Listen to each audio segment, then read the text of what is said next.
Hey, listeners, and welcome to the You Are Epic podcast. This is where we honor the people who've helped build not just our industry, but our communities. I'm Angela Hucker, and I am so glad that you're here. So, I'm taking the time to sit down with people who've been in construction for years, people who've been through the ups, the downs, and everything in between. You're going to hear real stories of resilience, growth, and moments that shaped who they are. This podcast is for those that want to learn more from people who've been walking this path for some time, and they're helping to lift up others and quietly making a difference along the way. It's also to show you that your journey matters and your voice matters. And in case you've forgotten, you are epic. Let's get into it. Today's guest is Justine Yule, a workplace health and safety leader, tech founder, and problem solver with 20 years experience improving safety outcomes across high-risk industries, including construction, infrastructure, and manufacturing. Starting her career on the tools in remote and complex environments, Justine built her reputation leading major safety programs for companies like Rio Tinto, John Holland, and Holcim, and advised major projects on workplace health and safety strategies through her consultancy, which she ran for 8 years. Today, she's the founder of Site Sherpa, an innovative platform revolutionising how businesses manage safety, contractor compliance, and site operations. Powered by AI tools, she developed to simplify and scale workplace health and safety like never before. A proud safety nerd, an outspoken advocate for women in construction and tech, Justine is reshaping how we think about workplace safety with less tick the box and more real world impact. Thank you for joining us today, Justine. It's an honour to have you here. Thank you for having me. Now, what I always love to do is always start, because I am just a curious person and always love to know, how do people get started in this industry? So how did you find yourself here with starting on the tools in those remote environments?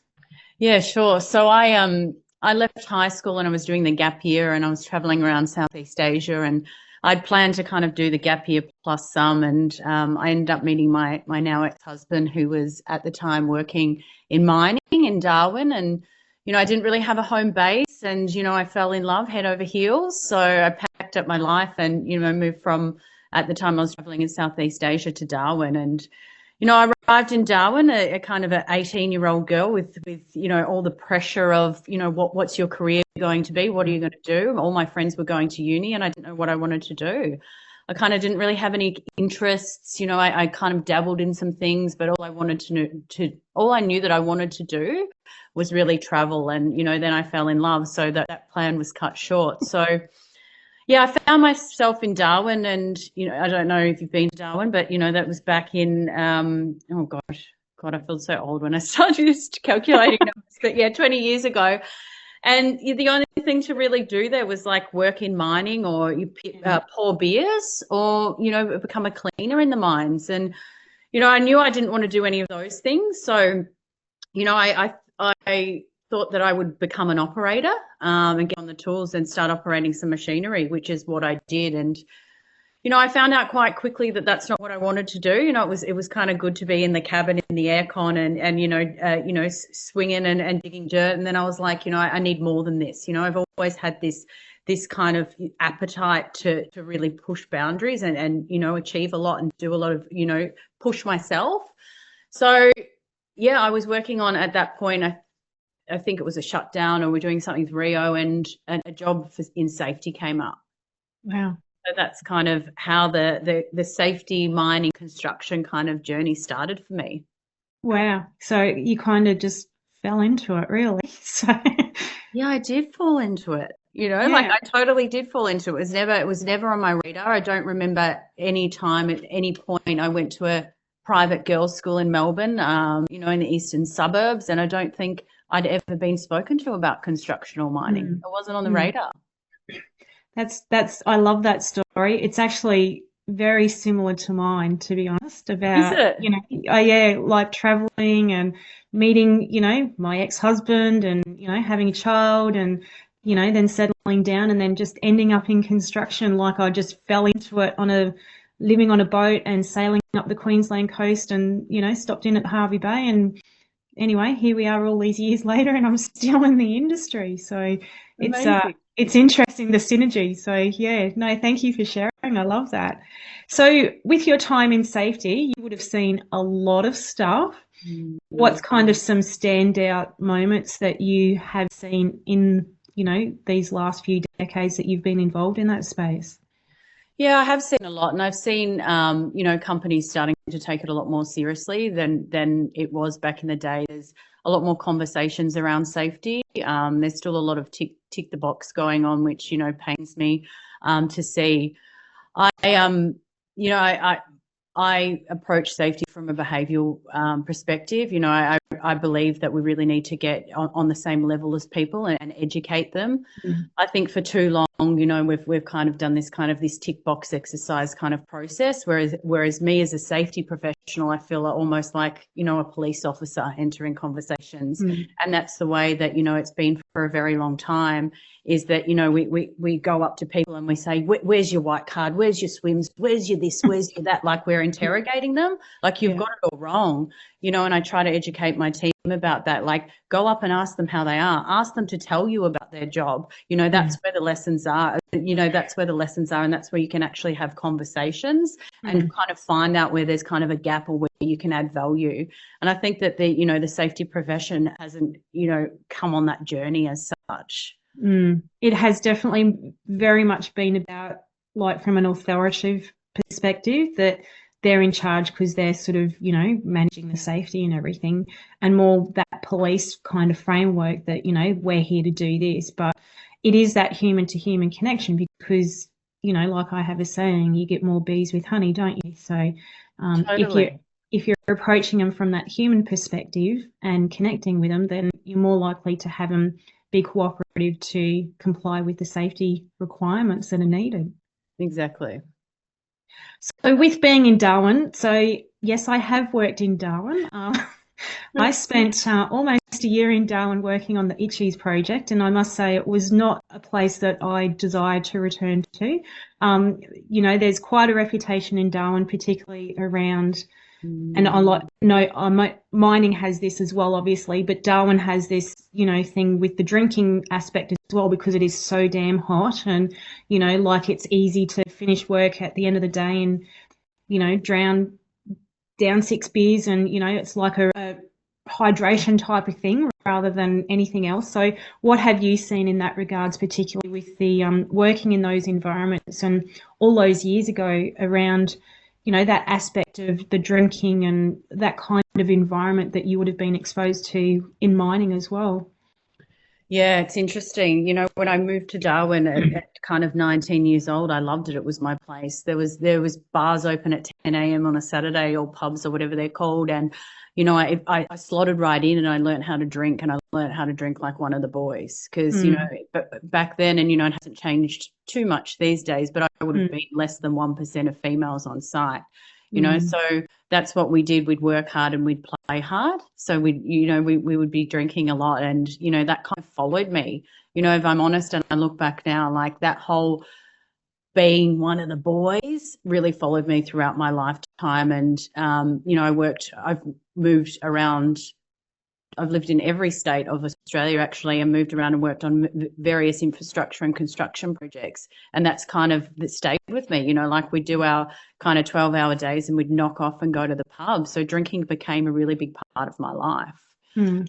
I fast forward, I have 3 kids now, and when you kind of like living that lifestyle and drinking kind of like the way that I was, it wasn't sustainable. And I jump to now, and I had quite a traumatic event happen to me back in 2020, where and I share openly about this because I think it's really important, Mm. where I was held over a balcony by a previous ex-partner, and told that if I was to make a noise, he would drop me. And it's I speak about it like it's nothing, because I've shared my story so many Mm. times, but that moment really changed my life. And after that, I had no coping mechanisms other than to drink. Mm. So I drank very heavily, for weeks post that.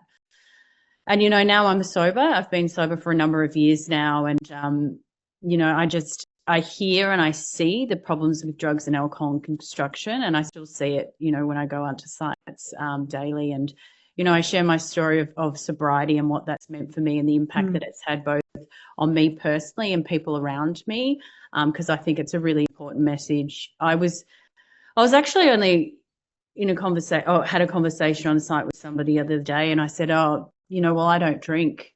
And this guy turned to me and he laughed and he said, oh, well, I can't trust you if you don't drink. And that's the kind of things that I've heard, throughout my career. If you don't drink, you can't be trusted. Yeah. I don't drink, and it's like, there's no question about it. It's like, I don't drink. But there is this element that there must be something wrong with you because you don't drink. Totally. And it's like you're the weird one. Yeah, everybody thinks so. And I'm like, well, that's really fucking interesting, because if you're drunk and I'm not, and I can't be trusted. Yeah. What kind of behaviours are you displaying when you are drunk? Yeah. So with that, you touched on about the drugs and all of that stuff as well. What, if you're comfortable sharing, what have you kind of seen in your time with working in those different spaces and all around Australia? And you said how you go to sites now and like it's still a problem. Yeah, it is a problem. There's actually a rehabilitation centre that's in Sydney that is for construction workers. I can't remember the name of it, but the problem is rife. Like, I also, hate this to be really doom and gloom, but 2 months ago I lost my brother to suicide, and he was ex-construction worker, and it was, due to excessive drinking and drug use. He was working on a project in Gladstone with me for a number of years, and that's where it really kicked off. So we need to talk about this. Like, this is everywhere. I see it on construction sites. I speak to people. I can smell it at times. Like it's around. It's a massive problem. It is. And like, to that point, and it's interesting you say Gladstone, because I was at Gladstone for almost 3 years as well, working on one of the gas projects there. So was I. Yeah, but ice was a major epidemic. Yeah. And people were just openly in camp and smoking ice pipes and, are you interested? I'm like, no, I don't touch that shit. And it's like, I'm just sort of walking past going, oh my gosh, I can't believe they're openly doing this. Like, this is illegal. Totally. Incredible. Yeah, it is. And, it's that whole thing, the drinking, the drugging, the coming to work still under influence, and we better not breath test them, because then we'll have to deal with the consequence. We'll just like let it slide. I've seen a lot of that. So what do you think is needed in that regards to help tackle these sorts of issues, particularly for the construction industry where it is rife? Yeah, I think this is way bigger than me, and I try to do my part in educating and share my experience of, what putting down kind of the drinks. And yes, I've dabbled in drugs in what feels like a previous life now. I think, there's no kind of one solution to this, but I think it's about really, talking about it and really identifying that there is a problem, and there is a big problem. And how do we support workers through this? Like, I hear a lot about kind of psychosocial safety and all those kind of things, but, I find that the problem has already escalated by the time there's not enough education in the early piece, and, getting employers to support their employees to get help and support. And is it is it that people aren't taught those coping strategies of how to deal with life, so their default is substances to help them cope? Is it that, it may be their mindset that, especially when you're working away like that, just takes a completely different mindset to if you're working metro, but even being in the environments, like the environments are quite intense anyway. Is it something to do with the culture, that because it's male dominated, that, this is something like the boys get together and, like it's just part of the culture of how construction's always been. What's kind of your thoughts about where this kind of stems from if you dig down into it? Yeah, I think it's a cultural thing, and it's back to the kind of male things like you don't talk about how you're feeling. Mm, And I some of the great work that like Mates in Construction and other organisations like that are doing. I remember I was in Gladstone on the LNG project when Mates kind of first came out a number of years ago, and I thought it was just amazing the work that they were doing, but I still don't think that we're quite there yet in opening up those conversations. mm, And especially when I think about FIFO and what's available there, like the pubs and the knockoff drinks is still a massive thing. Like, what else mm, do you do?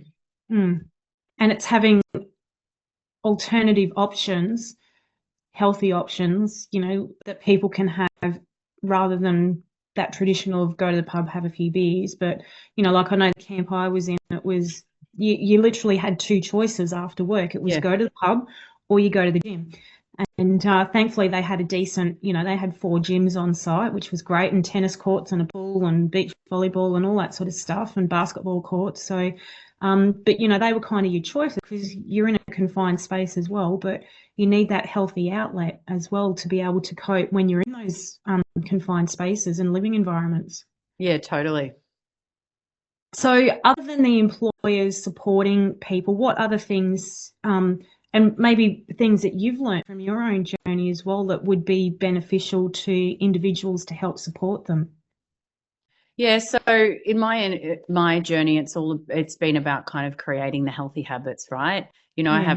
have options like you just said. It's like you're either you going to the gym and doing those things, or you're going to the pub. And Mm. like I learned that for me and what I needed to achieve, I needed to kind of put down the drink in order to really have a clear mind. And now I was only speaking the other day, and somebody was like, "What's your superpower?" And I was like, "Oh, 100% sobriety." Like, it's changed my life. And other people I know who probably didn't have any challenges with alcohol have put down the drink too, and that, like, just the clarity of mind and what Yeah. they've been able to achieve and their Yeah. sleep quality and everything. Like, I also said the other day, like, treat sleep like it's my full-time job. Like, I never knew how important sleep was, working all these construction hours, up at 4, home at, doing 12-hour days, doing FIFO, in and out of mine sites. And now, like, I understand the value. And Yeah. when there's something that when I'm not traveling right, I go through the list of things, and often I haven't had the sleep that I need. Yeah. And it's interesting how the lack of sleep can wreak havoc on your body, just, like you said, with the clarity and, how you are. And, this may even tie into the productivity issues that the industry is seeing as well. If people aren't getting their proper sleep and, they might be sleeping for 6 hours, but how good a quality is that sleep that they're actually having? So, Totally. Which is like when you've got these mining camps or construction workers who are drinking heavily, not sleeping properly, coming to yeah, operate high risk machinery. yeah. Like, it's a real issue. Now, excuse me, what I would love to hear about is about Mm. you being a female in this industry because, you started as a fresh 18, 19-year-old and, the industry was vastly different when you started compared to what it's like now. And I'm not saying it's, 100% better now, but there has Mm. certainly been some shifts to make it better. But what's some of the things that you've dealt with in your time as a female in that industry and things that have kind of made you go, holy shit, like, is this actually really happening? Yeah. I mean, I don't mean to diss the construction industry because I absolutely love it. I really do love it. I love all the interactions that I have. I love the pace of it. I love seeing things like, when we take over from a site to, mobilization right into like the LNG, for example, like constructing big things, doing heavy lifts. Like, I Yeah, really love yeah, it.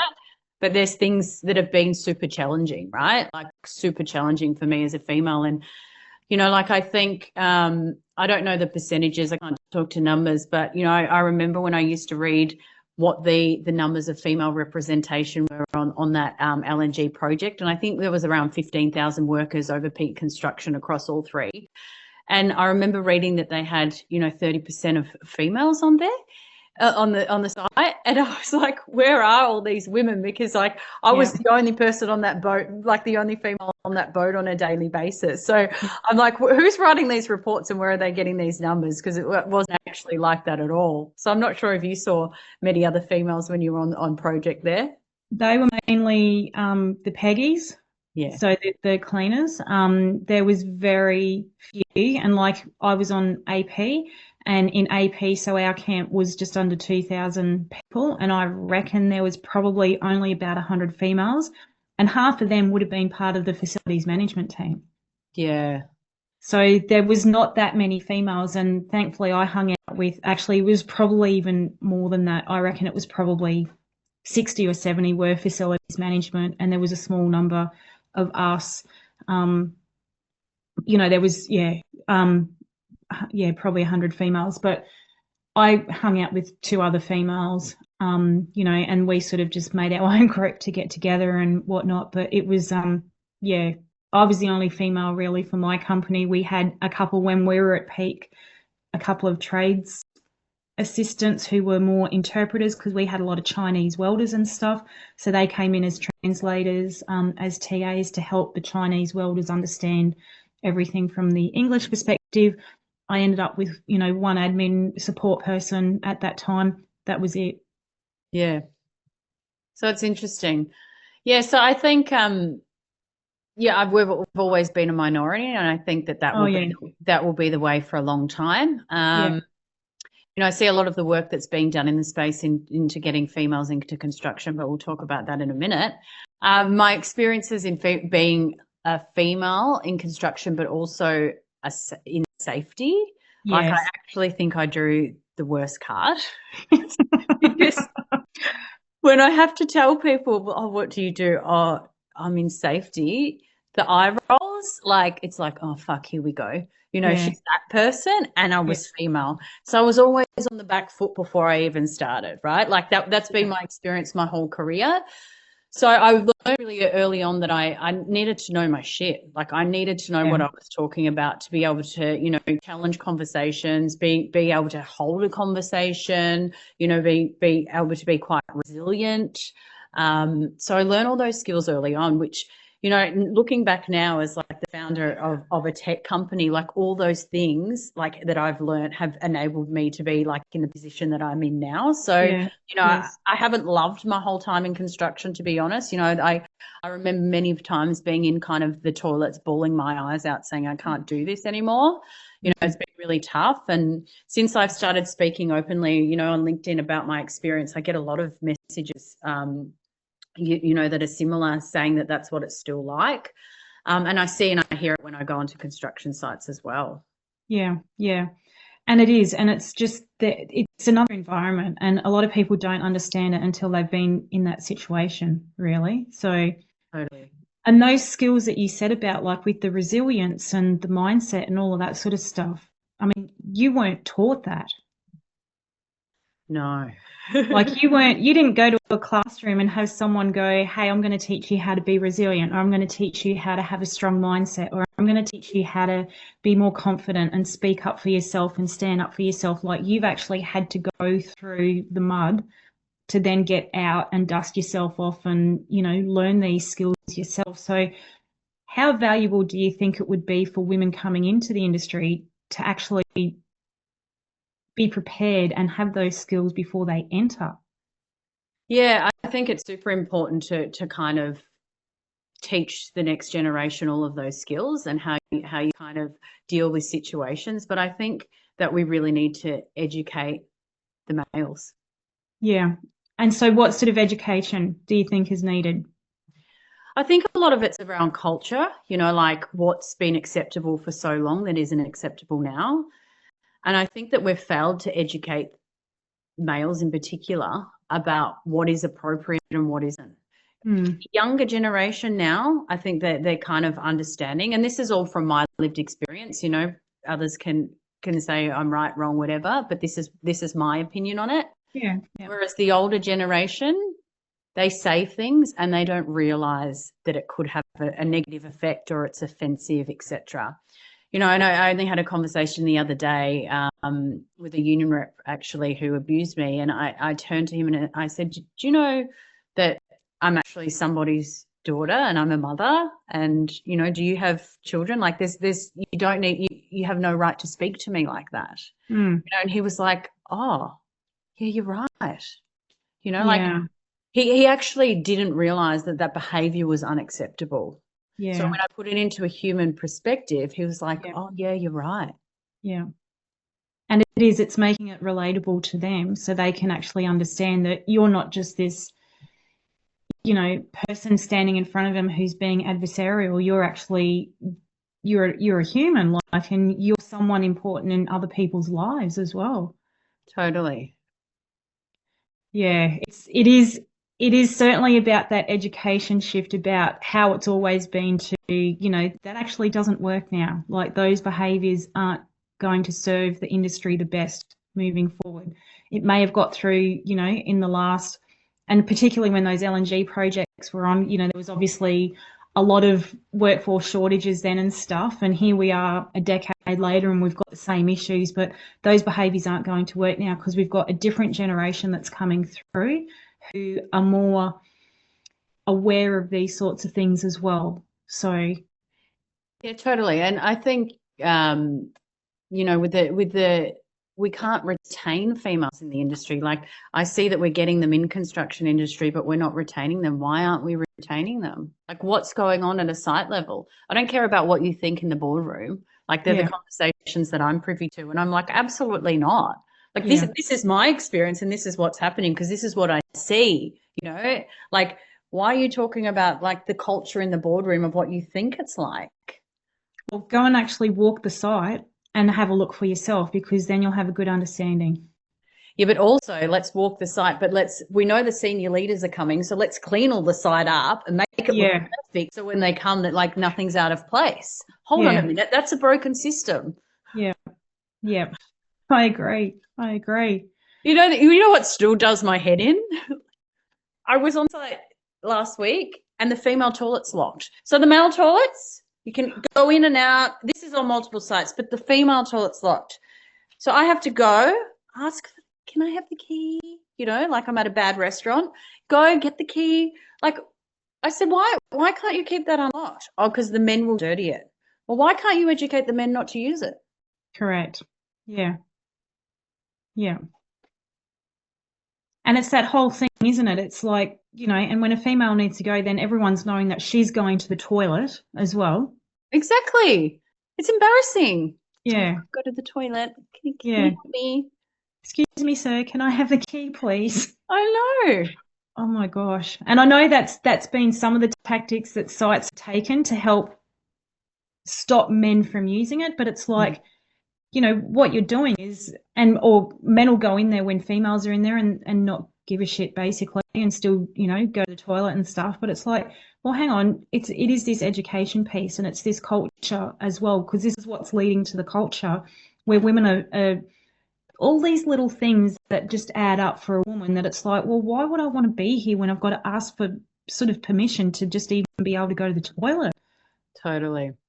And it's those whole kind of, the lunchrooms and all the conversations that go on in there. And, Oh, yeah. back when I started, there was porn magazines in the cripper. Like that was standard. Mm, yeah. Like I would leave my desk and, someone would have a dick printed it and stick it to my computer, and that was meant to be funny. Like I don't Mm, find that funny. no, no. So it's But it been still stuff like happens. that. Yeah, it still happens. And it still happens. It still happens. And everyone's kind of wondering why, scratching their heads. How come we can't keep women? Yeah, exactly.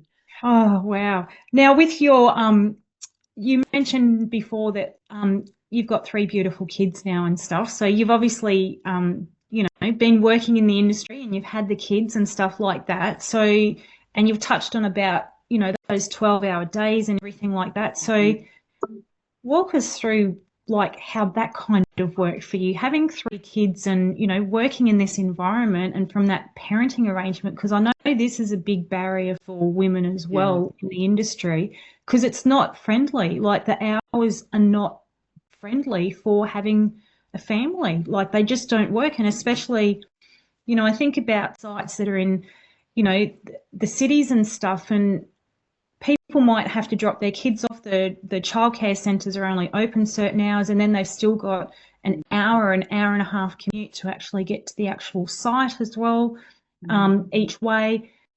Like, walk us through that with what you've been through in your time with three kids as Been a well. challenge, Yeah, a I real can challenge. imagine. I had a 1-year-old when I worked on Curtis Island, and as you would know, we have to get a ferry to and from the island. Oh, And I was that was pregnant with ridiculous. yeah, and I was pregnant with my second.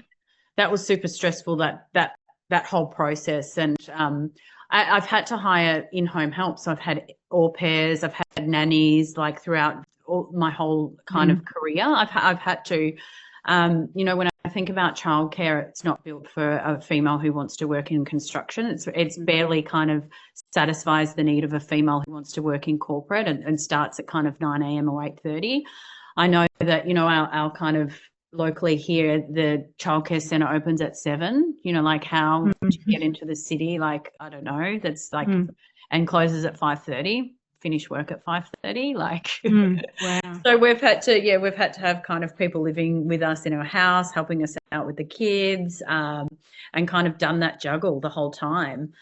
I've pushed really hard in workplaces that I've been employed in to kind of, to do the flexible work arrangements. And I've had a lot of roadblocks with that. People talk the talk and companies talk the talk, how it's flexible, but, I want to see how. Show me Yeah. how. Like, what does that look like if I'm meant to do a 12-hour day? When can I come? Oh, but you're going to miss the toolbox. You're going to miss this. We need the machine operating. We need this. Like, it's actually, it's spoken about, but I don't think that we're doing that very well. So what could companies do in that space? What's your thoughts? I think that, if you're a blue collar worker, as a female, I think that there's a lot of opportunity to transition into other roles or provide specialist advice. Like, say if you're an electrician, like there should be kind of some kind of, I've thought about this, but I've already developed one app. I'm not in a position to pick up the project and develop another one. But, I think about kind of like a talent pool type situation, kind of like, like an Upwork or an Airtasker where females can work from home and use their skills and career and kind of outsource so that they can, write a policy or procedure for a smaller electrician or something like that. I feel like there's so much skills that a female has that, sometimes they don't come back into the construction industry at all. And there could be opportunity for them to, keep their skills and upskill and do kind of complementary work within their related field. Absolutely. And that's something that it gives them the flexibility. If it was like behind the scenes stuff, not necessarily on the tools, but that behind the scenes stuff, that then they've got that flexibility that they can still be, do the parenting, but, actually still have their foot in the door with as far as work and everything as well, and maintaining their skills in that regards. Yeah, totally. I also think like there's a lot of focus on females in construction in blue collar roles, but Yeah. I don't hear a lot about white collar roles. No, no. I hear about a lot of emphasis on trades, which is great. I'm super supportive of, but like my profession, health and safety, is super under resourced. I don't hear about any of that. No. I write to people often to try and get some movement in that space and kind of rattle the cages, but I don't often hear back. And you're absolutely right. Like, there's all this focus to get more women into trades, and it's like, but hang on, the construction industry is very broad, and there's a multitude of skills and expertise that's needed in this industry other than just trades. I mean, before you even step foot on a construction site, there's at least 30 roles to be able, before you can even put a shovel in the ground. By the time you think about, engineers and designers and planners and environmental people and geotech and, the safety and all those sorts of different things as well. And, like my background is contracts and procurement, and where are they being advertised? Because you need them for the construction industry to run, and you need them for the tradespeople to be able to do the stuff they need to do. So Totally. I hear you. And it's like we need to promote the whole spectrum for the industry, not just one part of being the trades. Because if you don't have all that other support system in place, the trades can't do what they need to do. Yep.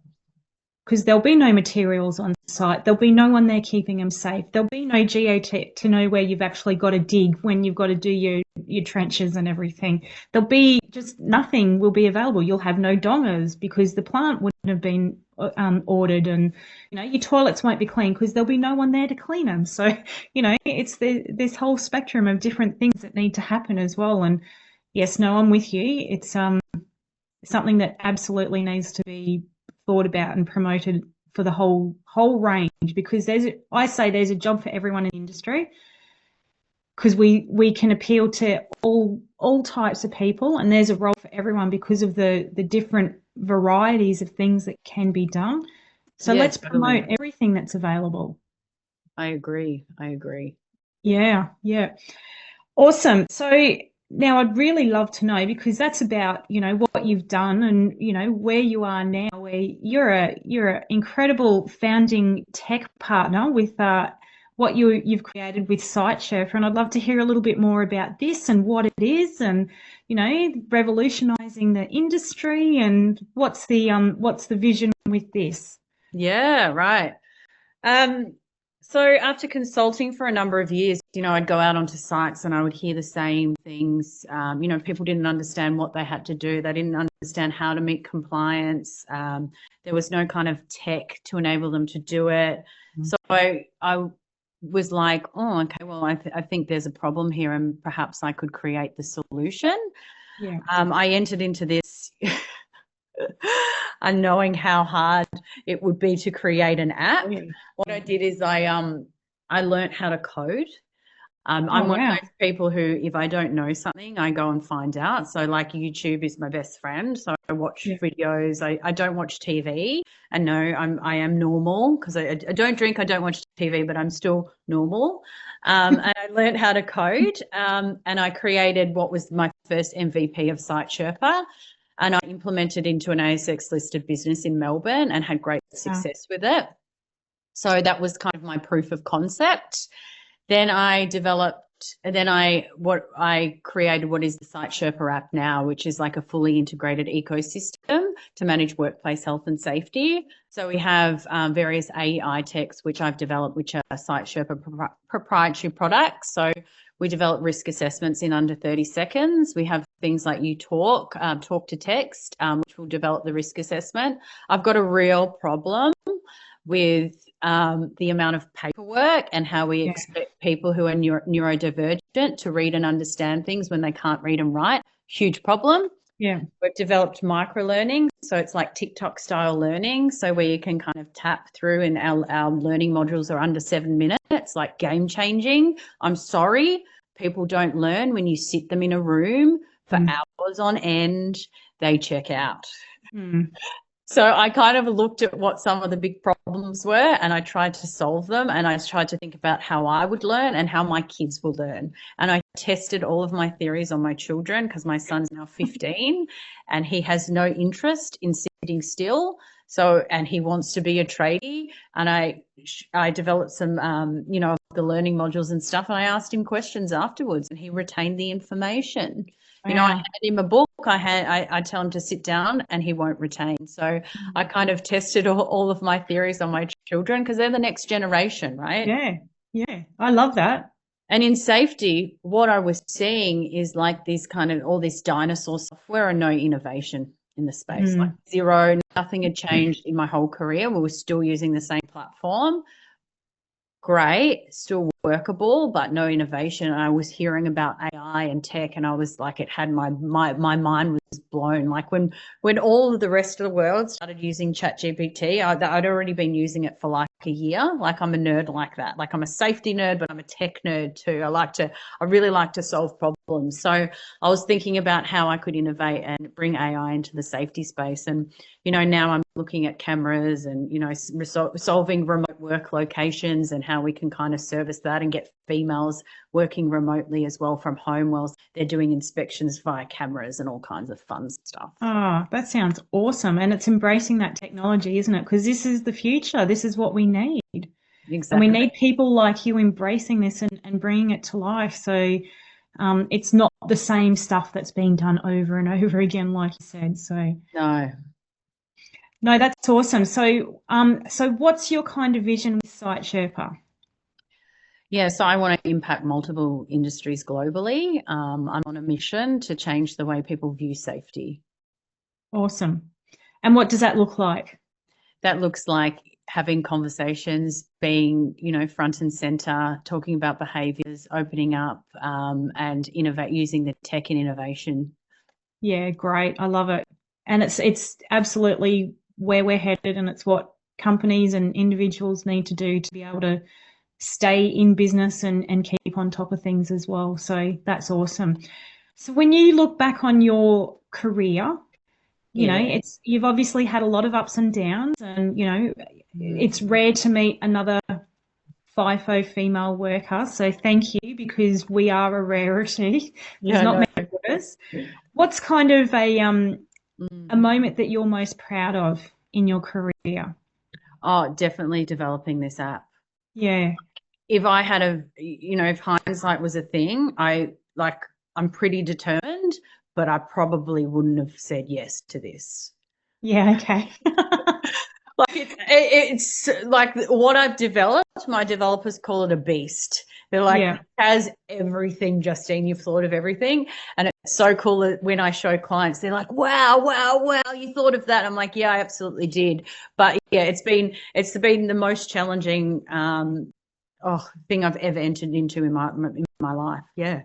But I think the beauty of that is that you've actually developed something because you've lived it, breathed it, felt it, experienced it, and you've seen where the gap is and gone, I can do something better here. And then you've brought all of that lived experience into creating something. Like, you're not doing it from an academic perspective, you're not doing it from a sitting in an office perspective, oh, this might be good and, this might work. You've actually been on boots on the ground and Yep. gone through all this stuff to understand what's needed. And I think that's where there's real value and where it will make real impact, because you understand it, you get it. Yeah, totally. And that's why we implemented, on-demand consultancy into our business too, because for small to medium businesses, they didn't know what to do, where to start, where to get support. And I was like, this is a real problem. Yeah. They've got to comply with these regulations. They're kind of at the start of their journey. Like, how do we meet their needs? So we developed kind of a subscription-based consultancy so they can have access to consultants. They have the tech and off they go, Yeah. and that was also something that wasn't available. Like, try to get a hold of a WHS Yeah. consultant in this day and age. Like, you'll be waiting a couple of weeks. There's no immediacy. Like, we need to help small businesses so they can keep rolling, and keep the lights on, per se. And the other thing too is the small businesses, they're a majority of who's actually servicing the construction industry as well. But they don't need a full-time HSE advisor, for example, because they're not at that stage. They need it on an ad hoc basis. And, there's so many things that SMEs, they need to have access to these services. And I think about, my expertise with contracts. They don't need a full-time contracts person, but they need to be able to access it. And they don't need a full-time safety person. They need someone at the beginning to help them prepare all their, documentation to get ready for site, things when they're doing stuff, but not necessarily someone full-time. And especially if they're working under a principal contractor and stuff as well, where they have the HSE on site. So Yeah, totally. So we were able to like plug that gap, and we have a number of yeah, SMEs like on our books, and when we're kind of like a peace of mind for them too, because when something goes wrong, they know that they can call us and we can provide them with the advice and support, and they're managing everything within the app, so that they know that they're compliant as well. Yeah. No, For I a love business owner, it's kind of like I say to people, it's kind of like your tax, like this is a non-negotiable in Australia. Yeah, yeah. Well, the legislation around it, and when you look at the way the Exactly. fines and everything are now as well, like they're quite huge. You can lose everything and then some. Exactly. Mm, yeah. So that's the moment that you're most proud of. What's been your most challenging moment that you've had Yeah. in your time? My most challenging is probably the various sexual harassment encounters that I've had on sites. Yeah. Mm, So navigating those. Do I speak up? Do I not? I could lose my job. I could lose my contract, but I have to say something. But maybe I'll just keep quiet. No, Justine, you have to. Just all of that. and when you've had those experiences, did you Mm. have any support around you with that? I've had various experiences with sexual harassment, and there has been times where I had support around me and I didn't have support around me. There's been times where companies supported me, and there's been times where I'd lost my job, or I was told not to come back. So I've Mm, had, but I've seen both sides of how that can play out. That I only recently had a sexual harassment claim probably like a year ago. So me being quite strong with 20 years experience in the mm. construction industry, people, this particular person still thought it was okay.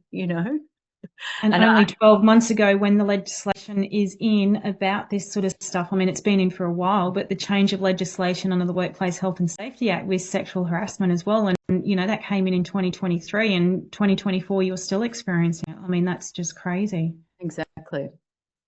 So what in that space, what can companies do better to be able to support women who are dealing with this? Yeah, and I think it still goes back to the kind of to support women. I think it's more about the education of keeping the door open, and that they will be supported when they speak up. But the whole process I understand why women don't speak up. Yeah, You have to go through an investigation, and yeah, you're made to feel from my experience, I was second guessing myself, and my partner mm, was like, Justine, you've got the messages. Like, yeah, and I'm like, did it really happen? Did it? And he's like, no, it's like in black and white. yeah, So yeah. the whole process is quite drawn out, and yeah, but the process has to be the process, I guess. And the thing with an investigation is that when you know there's an investigation happening, you actually, and it happens subconsciously, but you actually kind of feel like you're the criminal, like you're the one who's done something wrong because you've brought Yeah, attention to it. yeah, exactly. Because it's easier to keep quiet.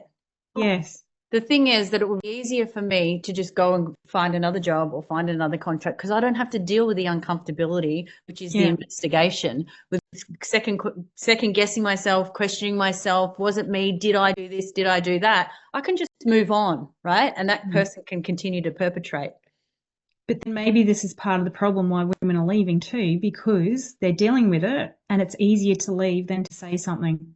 Totally. But which is why for me, I had to say something so that Yeah. hopefully the perpetrator stops and doesn't do it again. But Yeah. I can only do that because I'm in a position where I've been through this before and I feel confident enough to do that. Mm. Yeah. And that's the thing. And that's where, when we go back to earlier in the conversation about those skills, those human skills, about that resilience and mindset and the confidence to be able to navigate this. Because unfortunately, this is the reality of being in the industry, and particularly as a woman. Yeah. Unfortunately, it is. Mm. Although And if we're people like not, to think that it's not. it's not. I mean, that's right. People who sit in a boardroom may think it's not, but this is the reality. And I mean, you and I know we've done probably it firsthand. Yeah, exactly. Exactly. And when we think about, like I looked at the latest reports that have come out with, the projects, and two-thirds of the projects that are coming up, particularly with all the, climate change stuff that's happening, renewable projects, they're in regional and remote areas where it's going to need a high population of people to work regionally and rural. how are you going to get them when there's still all these issues happening in the industry? I know. Lucky that's not a me problem. Well, I know it's not a me problem. It's, it's a we problem though, isn't it? Because, Exactly. it's something that you're doing your bit to help from a safety perspective, and, lots of people are doing their different bits, and, collectively it's quite powerful, but it's also getting the right type of people and, government and industry and stuff to be able to understand how important this is as well. So Yeah, exactly. yeah. So I love the work that you're doing. So it's you're definitely filling a gap there, which is of huge value and making a difference. So what's your aspirations that you've got moving forward? Like if you were going, I want to be able to achieve this, this is what you're aspiring to, what would that be? Yeah, so I want to be the global leader in workplace health and safety, but in both tech and consultancy. And I want to ensure that females who are coming back into the workplace can be employed in some capacity. So, my ideal would be, if a tradie kind of doesn't have a role, on site anymore, that they could come and be of use in my business and I can retain them and use their skills, for use in my clients. Oh, I love that. That's great. Oh, that's so awesome. I can see that being something that like it might take a couple of years, but would absolutely take off because there's such a focus on that as well with being able to support people when they've come back from that parental leave and how that can be done successfully. So I Yeah, think totally. you'd be the right person to lead the charge on that as well. So I'll give it a go. I'll give yeah, it a crack, as they give it a say. crack. You're good at these things. You make your mind up and you go ahead and do it. So, learn how to code. I mean, wow, that's just, awesome. Not many people can do that. So hats off to you. So now, in closing, what I'd love to ask you, if there is one thing that you Mm. could say to people that you've always gone, if I can just tell people this, it would be, what Mm. would that be that people listening to this, that they could get Justine's, words of wisdom? Yeah. Oh gosh, I've got so much to say, but it'd probably be don't take yourself so seriously and have fun in the process. Yeah, love that. Yeah. Where does that come from?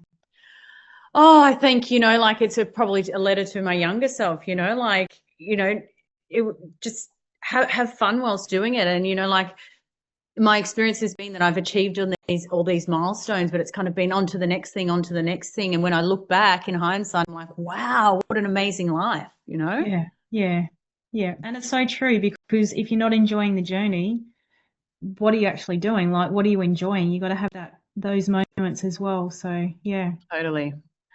Awesome. Well, thank you so much, Justine, for all the incredible work that you're doing to help make this industry safer and helping particularly the SMEs because, Mm. they do need a lot of support as well because they are a big part of this industry and they support the industry. I think it's something like I can't don't quote me on the exact numbers, but it was like 82% of businesses in Australia are SMEs. So, Yeah.